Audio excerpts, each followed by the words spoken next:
morning, folks. This is Deb Delapiana, and this is a chain reaction report.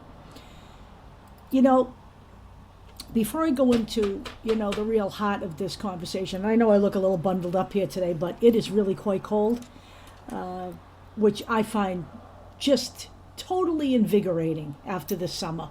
I have all of my windows open. I'm airing out my pad, and so it's a little nippy in here right now.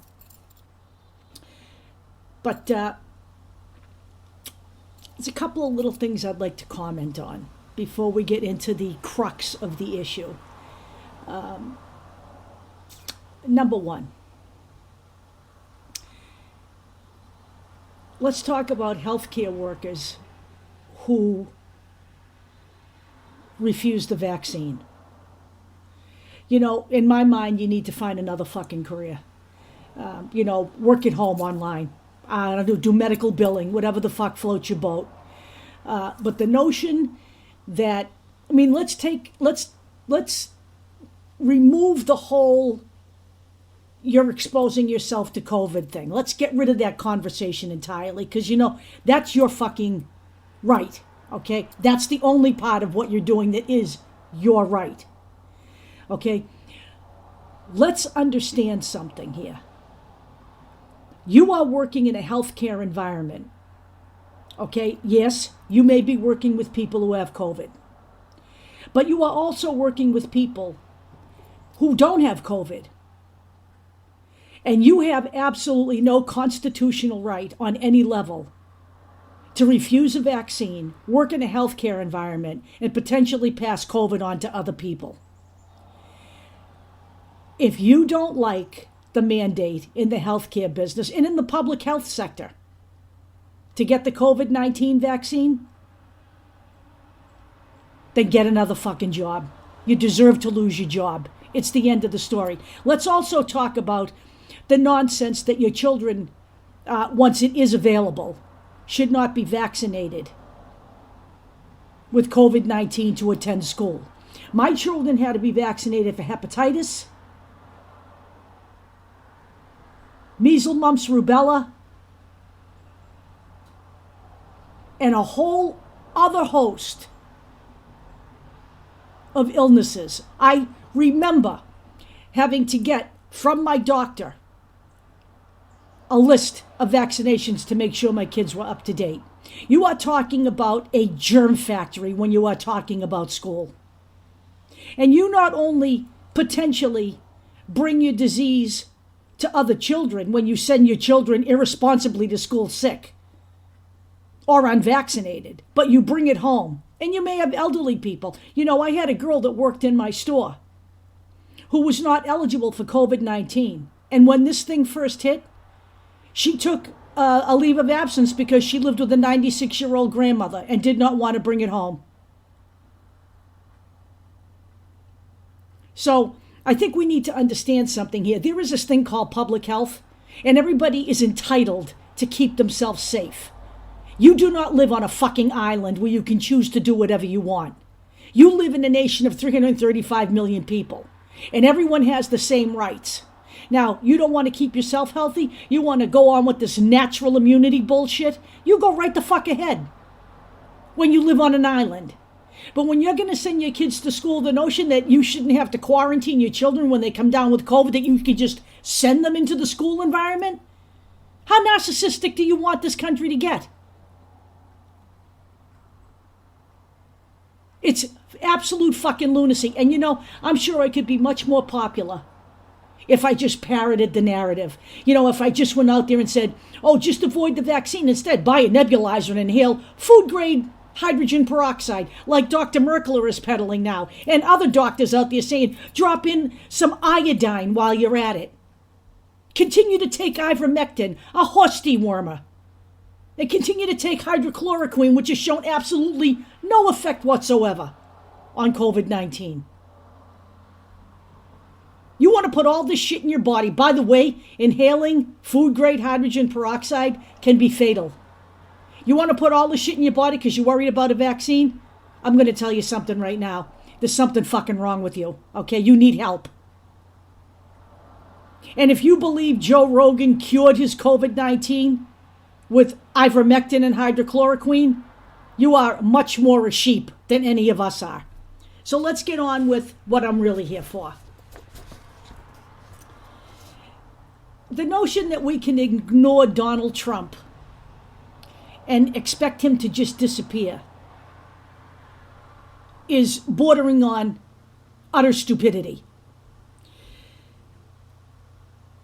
Now, no one really knows if the man is going to run again in 2024. I think the man should be indicted for what he did on January 6th, plain and simple. And I don't believe he should ever have escaped the last round of impeachment proceedings.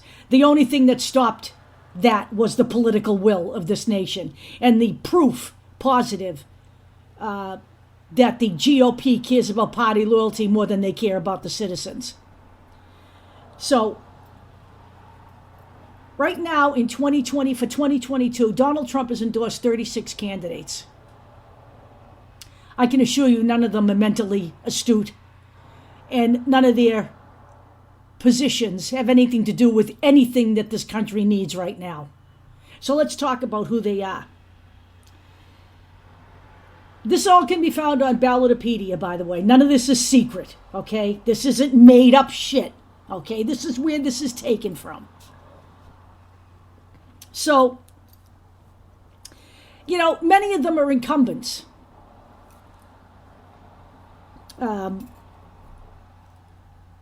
Most of them are Trump supporters. The one exception being in, I believe, Georgia. I don't even know the guy's name. He's clearly the man who wouldn't overturn the election in that state. Donald Trump is actually promoting Stacey Abrams. That's how childish, immature, and I don't even know what to call him anymore. He's a fucking lunatic, okay? Now all of a sudden, Stacey Abrams can have the job because his little minion didn't do his dirty work. So 13 of the 36 he has endorsed are either incumbents or have personal ties to him. That would be, Sarah Huckabee Sanders is running, believe it or not. And former Interior Secretary Ryan Zink is running. So those are two of the people on the of the first 13 we're talking about here. 6 more of the people are challenging lawmakers who either voted for Trump's impeachment or criticized his false claims about the 2020 election being stolen. So he's trying to eliminate incumbents who would not support him in his crack-headed endeavor to overturn the election and essentially effect a coup on January 6th. Now, the other 16 on this list have been proponents of the bullshit about the election being stolen. These are people who have called for investigations, people who support Trump's claims. 3 of them also attended the January 6th insurrection. We're not going to call that a rally. We're not going to call that a protest. We're going to call it what it was. The January 6th insurrection or attempted coup, whichever one you prefer. That would be Representative Mo Brooks, who is now running for the Senate, God fucking help us. Wisconsin congressional candidate Derek Van Orden, and Arizona Secretary of State Mark Finchem. Those 3 clowns were in Washington on January 6th. Mo Brooks actually was quite vocal, has been quite vocal, and has called more than once for the overturning of the election results. He claims to this day that there is, quote, massive voter fraud and election theft, none of which has been verified and proven, okay? None of which has been verified or proven. Facts do matter. At least on this broadcast they do. They may not on Joe Rogan's, and they may not anywhere else. They don't matter on Fox, actually. And now clearly they don't matter on Substack either, because Substack says you can write whatever you want, even if it's wrong. So why don't you go there and look for someone to follow, okay? Because it ain't going to be me. I'm not ever going to go there.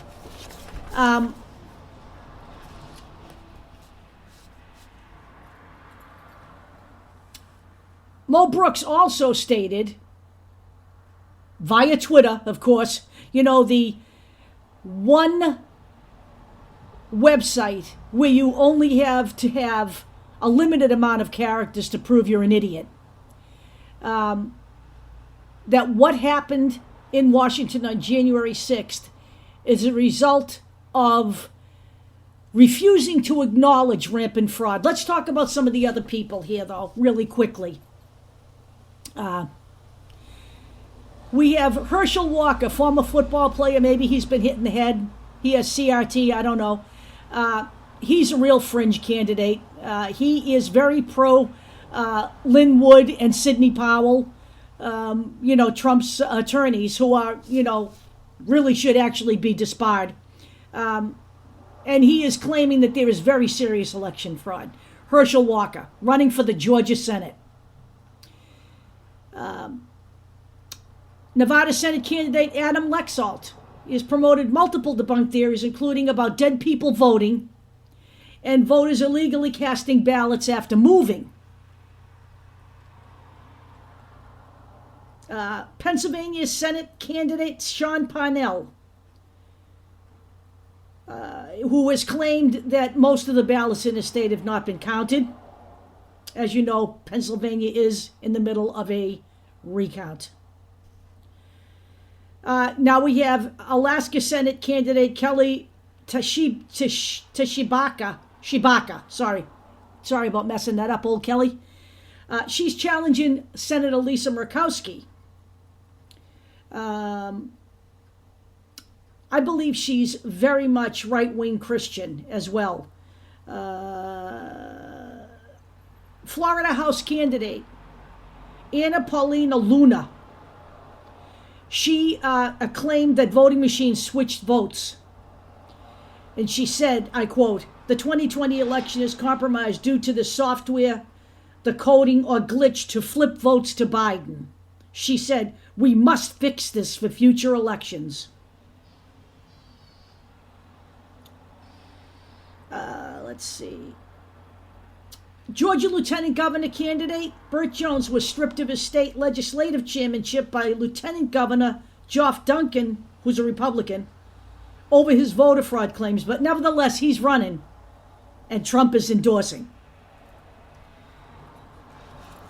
Most of these claims that are coming from these people, if they haven't been debunked, they were never considered serious to begin with because they just are not legitimate. There is no evidence anywhere. All of Trump's challenges to the election have been thrown out by judges in courts across the nation, and most of these judges were Republican-appointed judges, I might add. Sidney Powell and Lynn Wood have both been dressed down by the legal profession for promoting false claims, and they have been recommended for further action. Both of these people should be disbarred. They should never practice law anywhere in this nation again, and Donald Trump should never be allowed to run for president again. He is everything that this nation does not need. Now,